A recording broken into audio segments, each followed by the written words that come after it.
Big news out of conservation. Captain Paul Watson has been arrested outside, I believe it's Greenland or Iceland.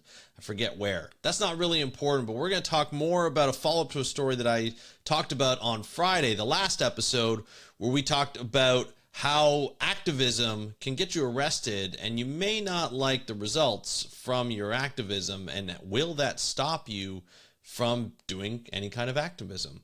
It's a really interesting question that I want to explore again today by talking about Captain Paul Watson. If you don't know who he is, we're going to talk about who he is, what he did in the past, and how it's haunting him in the future. And asking the question, does karma come back to kick you in the butt? We're going to talk about that on today's episode of the How to Protect the Ocean podcast. Let's start the show. Hey everybody, welcome back to another exciting episode of the How to Protect the Ocean podcast. I'm your host, Andrew Lewin. This is a podcast where you find out what's happening with the ocean, how you can speak up for the ocean, what you can do to live for a better ocean by taking action. Now, today's episode, we're going to be diving more into a story that I talked about last episode, where we talked about activism and saying, look, is it really worth the cost? For some people, it is. And for a guy like a guy like Captain Paul Watson, it has been the cost. It has been worth the cost. He is a guy who has, since the 70s, not only created two of sort of the most notable organizations in conservation in the world internationally, but he's also, been notoriously vilified in the media, in just law in general, and in specific countries like Japan. And Japan's been after him for a long time. This is the second time that I've known that he's been arrested and trying to be extradited to Japan to be like, hey, you know what? Like, we want him. We want to put him in trial. We want to put him on trial. We want to make sure that he goes to jail so that he doesn't interfere with whaling, because he interfered with whaling for so many years. So we're going to talk a little bit about Captain Paul Watson. He's kind of been a guy that, people either love him or they hate him. He's been a really interesting personality within the conservation world. It started off, I've talked about him before on this podcast, but it's been a while, so I'm going to give you a little bit of a background on him from what I know. This is a little bit more of a, I'm going to guess like a little bit of a rant, more of just like my opinion on Captain Paul Watson and what he's done and sort of the actions that have been taken against him.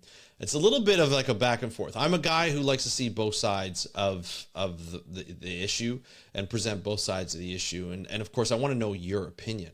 This is something, you look at a man like him, a guy like him, just being like, hey, look, I would want to do everything possible. Here are my values in terms of conservation. This is what I want to see. And then I'm going to do everything possible, including using a form of violence in a way to be able to achieve that. But over time, be a little bit successful in what he was able to do, but also offend a lot of people, ostracize a lot of people, and, pretty much, he's on the wrong side of a lot of people. The bad side of a lot of people, including countries like Japan. So we're going to talk a little bit about that. He started Greenpeace, folks. He was one of the founders of Greenpeace, and he started Greenpeace as an activism organization. So this is we know Greenpeace. I grew up in the 80s and 90s. I saw the big protests against oil, big protests against the fossil fuel industry in the 80s and 90s, protests against hunting, protests against like seal hunting that had happened in Canada that I used to see on the news. So still see it. You see protests happening everywhere, all over the world. It was international and it was aggressive.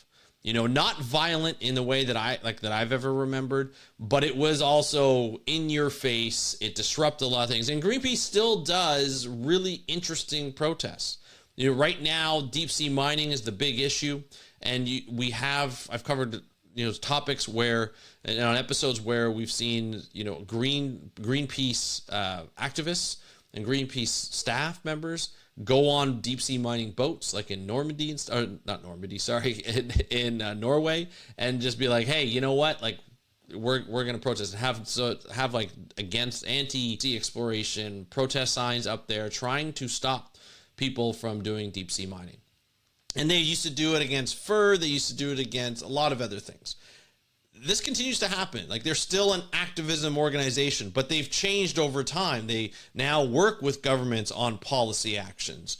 They will still do activism, but they will also go into policy. They will also look at science. They will also look at white papers and do campaigns to make you aware of what's happening in the ocean and on land, but also like the major things that are happening and what they're against. And to be honest, they still kind of follow what Paul Watson and the other founders really started in terms of like, we don't want hunting, we don't want animal cruelty, we don't want the extraction of resources in deep sea, like in the deep sea as well as other places. And so we're going to do everything we can, including protest, but also working with governments to make sure that there are policies in place to stop this stuff from happening. So they went from an activism organization to more of a, hey, we're still going to do the activism. We still don't love what you do, but we're also going to want to work with you so that you can get policy in place, because they see that's how change is also made. It's not just getting the government's attention or a government's attention or somebody's attention in a private business, but it's also working with those stakeholders to say, hey, we need to do something about it. And whether you agree with it or not, that's fine. Paul Watson did not agree with the way they were changing. He saw the writing on the wall. I think he got ousted from Greenpeace, and then he started, in which he helped found, and then he started Sea Shepherd. Sea Shepherd was more of his organization. He founded it. It's based on him. His name's all over it. When you think of Sea Shepherd, you think of Captain Paul Watson. He's been on TV shows. He's been on the news. He is Sea Shepherd. He started Whale Wars. There was a TV show, and essentially Sea Shepherd will go out. They will have their own boats. They will go out for a while. They were going out to the Southern Ocean near Antarctica, and they would stop the Japanese whaling fleet from whaling. Now, to go back on it, the International Whaling Commission, they put a moratorium on whale hunting back in the 80s. Japan was like, no way. A couple of other countries like Norway and Denmark, they said, no way, we're not doing it. We're going to continue to hunt. And they continue to hunt. So Sea Shepherd's like, we're not going to allow you to do that. So we're going to take our boats. We're going to get in your way. We might bump you a little bit, and we're going to get in your way, and we're going to make your life a living hell. So they would battle. They literally had whale wars, and that was a TV show. It was almost like a reality show, a news reality show, documenting what the Sea Shepherd would do. They'd have boats of volunteers, not necessarily marine biologists. Some of them might have been marine biologists. I don't know. There were a lot of stories that came out of those ships. There were a lot of good stories. There were a lot of bad stories as well. I'm not going to go into it because they're all allegations. I don't know exactly what happened, but I have heard some bad things that happened on those ships. Regardless, they put themselves in harm's way. They used some violence to bump boats, to get in the way of, I think what they would try and do is, if a whaling ship was after a whale, they would try and harpoon it. What the Sea Shepherd ships would do is they would get in the way, and if they had to cut close in terms of actually bump the boat, they would actually bump the boat, and then that's what would happen. Boat could be damaged. There were a couple of Sea Shepherd boats that were sunk. I don't think anybody ever passed away from it, thank God. Or I'm sure there were some bumps and bruises and some people that were hurt, but still very dangerous, putting people's lives in danger on both sides of the issue, which you never want to see. That's something that, personally, I don't agree with.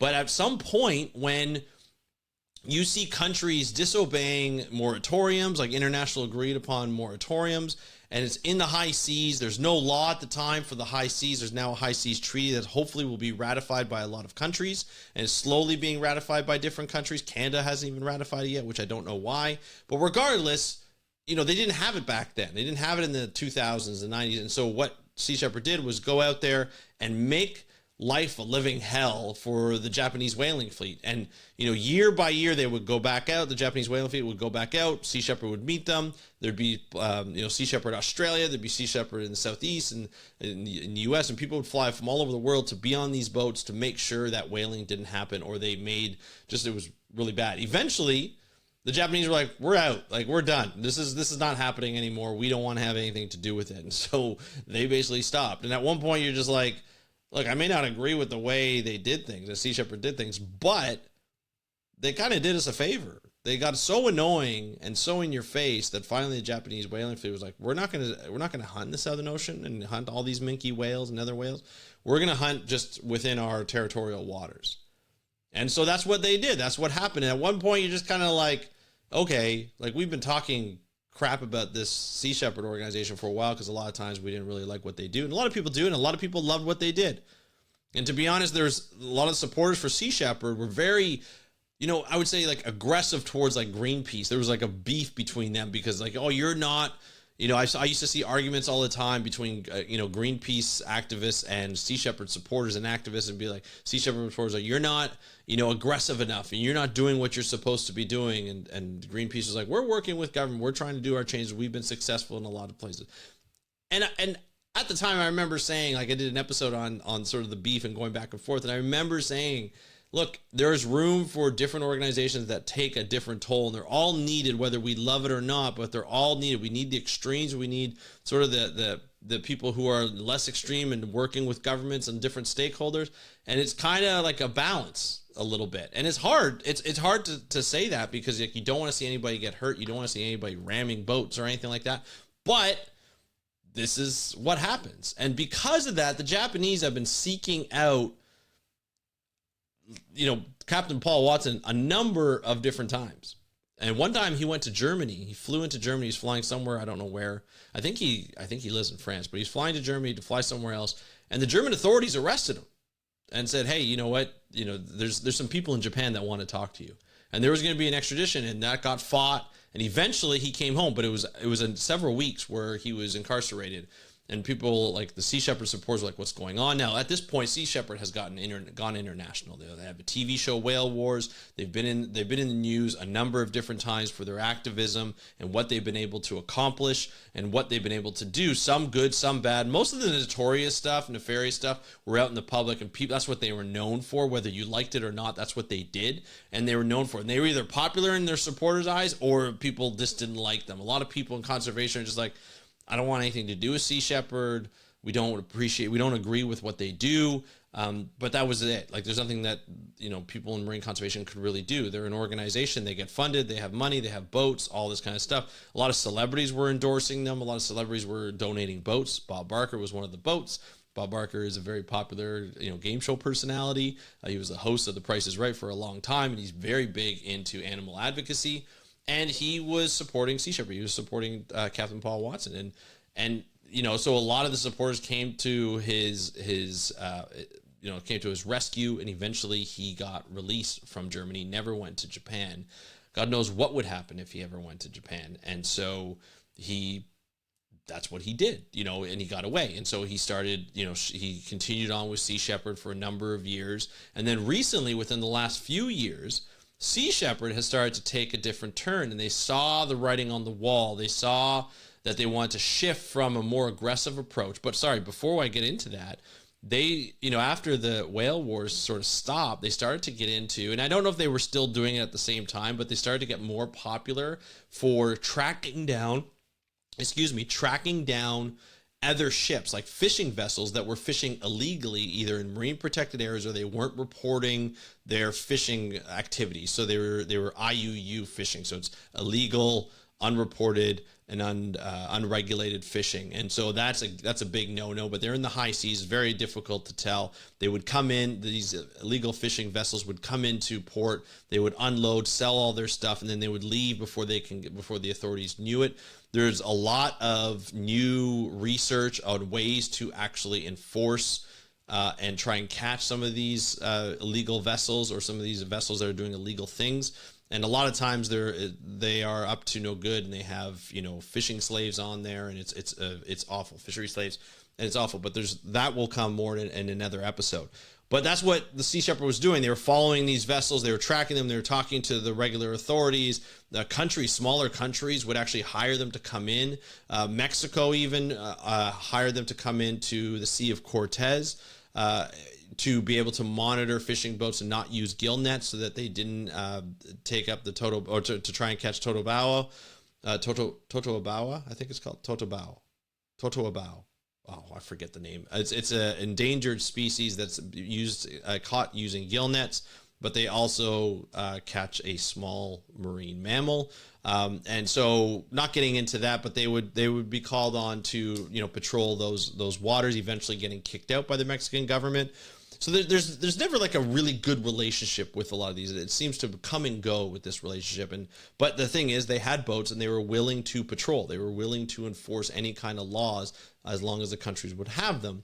And so that's what they got popular for. And even I started like, well, they're not doing it. They're not ramming boats. They're catching boats. They're following them and they're reporting on them. And it's like, hey, it's kind of nice that people are doing this. And we always talk about people need to step up. Governments need to step up, but they're not stepping up. And so you're like, you get frustrated, and that's what happens. You get, organizations like Sea Shepherd who are doing this type of work and have the money and have the vessels, have the operators, and to be able to go and do this kind of work. And so they do. And you're like, okay, this is great. Like, this is great work. So, they start doing that. And then all of a sudden, a couple of years ago, I start to read about how, like, some of the supporters that I follow on Facebook and stuff, I start to see, I'm like, what's happened with Paul Watson and Sea Shepherd. Like, Captain Paul Watson's out of the Sea Shepherd organization. And what happened is there was a bit of a coup, and not a bit of a coup, there was a coup in the Sea Shepherd organization where the board members got together and essentially ousted Paul Watson from a lot of the organization that he was able to create and expand. And there are so many different Sea Shepherds. I guess they're all individually managed within the organizations, like within different countries, that the board members like went behind his back and was like, they got support from certain Sea Shepherd country in different countries, and then others were very loyal to Paul Watson, and then it got very little. The people who were the organizations in different countries that were loyal to Paul Watson, and so then Paul Watson all of a sudden is ousted from the main international Sea Shepherd, like Sea Shepherd International, and he's pissed. He's not happy.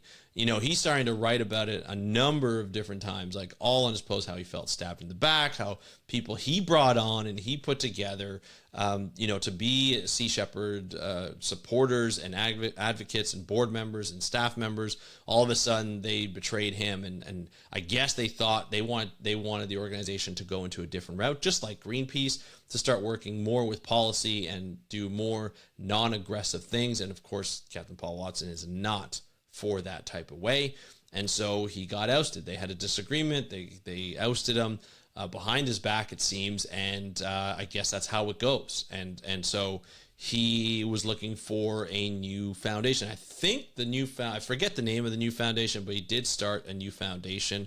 Started to get some ships, bought some. Was retrofitting some of them to fit his needs. And then I think he was starting to do a campaign on overfishing and illegal fishing. And that's, I think, how he got caught. A lot of this is assumptions. I'm just kind of, ranting on this.